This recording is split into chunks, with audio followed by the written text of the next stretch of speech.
नमस्कार, ये आकाशवाणी शिमला है। अब आप राजकुमारी चंदेल से प्रादेशिक समाचार सुनिए। आज के मुख्य समाचार। केंद्रीय मंत्रिमंडल ने सांसद स्थानीय क्षेत्र विकास योजना बहाल करने को दी मंजूरी। 15 नवंबर को जनजातीय गौरव दिवस के रूप में घोषित करने का भी लिया निर्णय। भारतीय विमानपत्तन प्राधिकरण ने मंडी में प्रस्तावित ग्रीन फील्ड एयरपोर्ट के लिए संशोधित मास्टर प्लान किया प्रस्तुत। प्रदेश विधानसभा में 16 से 19 नवंबर तक होगा अखिल भारतीय पीठासीन अधिकारियों का सम्मेलन। प्रधानमंत्री वर्चुअल माध्यम से करेंगे संबोधित। और शहरी विकास मंत्री सुरेश भारद्वाज ने शिमला में तेंदुए के खतरे वाले स्थानों पर कैमरे व पिंजरे लगाने के अधिकारियों को दिए निर्देश। अब समाचार विस्तार से। केंद्रीय मंत्रिमंडल ने 15 नवंबर को जनजातीय गौरव दिवस के रूप में घोषित करने का निर्णय लिया है। आज नई दिल्ली में प्रधानमंत्री नरेंद्र मोदी की अध्यक्षता में हुई केंद्रीय मंत्रिमंडल की बैठक में ये निर्णय लिया गया। बैठक के बाद सूचना व प्रसारण मंत्री अनुराग सिंह ठाकुर ने बताया कि 15 से 22 नवंबर तक विशेष कार्यक्रम आयोजित किए जाएंगे और इसमें देश की आजादी में जनजातीय लोगों के योगदान पर प्रकाश डाला जाएगा। मंत्रिमंडल ने एमपी लैड योजना को कार्यान्वित करने का निर्णय भी लिया। अनुराग ठाकुर ने बताया कि चालू वित्त वर्ष के दौरान सभी सांसदों को एमपी लैड के तहत 2-2 करोड़ रुपए, जबकि अगले वित्त वर्ष से सांसद निधि से 5-5 करोड़ रुपए दिए जाएंगे। 15 नवंबर को जनजातीय गौरव दिवस घोषित करने का निर्णय लिया गया है। भारत के स्वतंत्रता संग्राम में भी जनजातियों का बहुत महत्वपूर्ण योगदान रहा। भारत सरकार 15 नवंबर से 22 नवंबर तक जनजातीय समुदाय के गौरवशाली इतिहास और उनकी उपलब्धियों, संस्कृति और आजादी की लड़ाई में उनकी योगदान की महत्ता पर कार्यक्रम आयोजित करने जा रही है। दूसरा निर्णय सांसदों से जुड़ा हुआ है। 2021-22 की शेष अवधि के लिए एमपी लैड की स्कीम को कार्यान्वित करने का निर्णय किया गया है। इससे प्रत्येक एमपी को, सभी सांसद जो अभी हैं, उनको 2-2 करोड़ रुपए की किश्त आवंटित की जाएगी जो 2021-22 की है। लेकिन जो बाकी के 3 वर्ष रहते हैं 2022-23 से लेकर 25-26 तक, उस समय के लिए 5-5 करोड़ रुपए की पूरी किश्त माननीय सांसदों को अपने क्षेत्र के विकास के लिए दी जाएगी। भारतीय विमानपत्तन प्राधिकरण ने मंडी में प्रस्तावित ग्रीन फील्ड एयरपोर्ट के लिए संशोधित मास्टर प्लान प्रस्तुत किया है। मुख्यमंत्री जयराम ठाकुर ने आज शिमला में मंडी हवाई अड्डा विकास से संबंधित एक बैठक की अध्यक्षता करते हुए बताया कि प्राधिकरण के सुझावों के अनुसार रनवे की अलाइनमेंट तय करने के लिए लेडार सर्वेक्षण पूरा कर लिया गया है। मुख्यमंत्री ने बताया कि इस हवाई अड्डे से वर्ष भर विमानों का संचालन संभव होगा और कैट आई लाइटिंग सिस्टम से रात के समय भी विमानों का संचालन किया जा सकेगा। जयराम ठाकुर ने कहा कि इस परियोजना के वित्त पोषण के लिए राज्य सरकार केंद्र के समक्ष मामला उठाएगी और 15वें वित्त आयोग ने इस बड़ी परियोजना के लिए 1000 करोड़ रुपए की सिफारिश की है। बड़ा एयरपोर्ट हो, उसके लिए जो ओएलएस सर्वे होना था वो हो चुका है, उसकी पूरी रिपोर्ट आ चुकी है। और उसके बाद एक बहुत इंपॉर्टेंट सर्वे होता है, लीडार सर्वे जिसको बोलते हैं, वो अभी हाल ही में होकर के पूर्ण हुआ है, उसकी रिपोर्ट आई। उसकी रिपोर्ट के आने के पश्चात फिर हमने आज बैठक की है कि अब हमको आगे प्रोसीड करना है। लेकिन हमारी प्राथमिकता है कि हिमाचल प्रदेश में कनेक्टिविटी को इम्प्रूव करने के लिए एक बड़े एयरपोर्ट की जरूरत है। वन मंत्री राकेश पठानिया ने आज कांगड़ा जिले के नूरपुर क्षेत्र में 23 करोड़ रुपए की लागत से बनने वाली विभिन्न योजनाओं के शिलान्यास किए। इनमें खज्जन पंचायत में 89 लाख रुपए से बनने वाले पुल का शिलान्यास भी शामिल है। राकेश पठानिया ने कहा कि नूरपुर में 20 करोड़ रुपए की लागत से मातृ शिशु अस्पताल बनाया जा रहा है।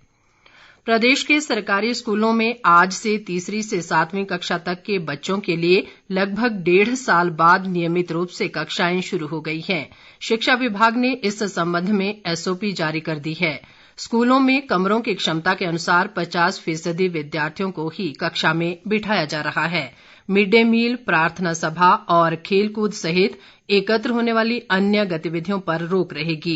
शिमला सहित प्रदेश के अन्य स्थानों पर आज स्कूलों में रौनक देखी गई और बच्चों के चेहरों पर स्कूल आने की खुशी झलक रही थी।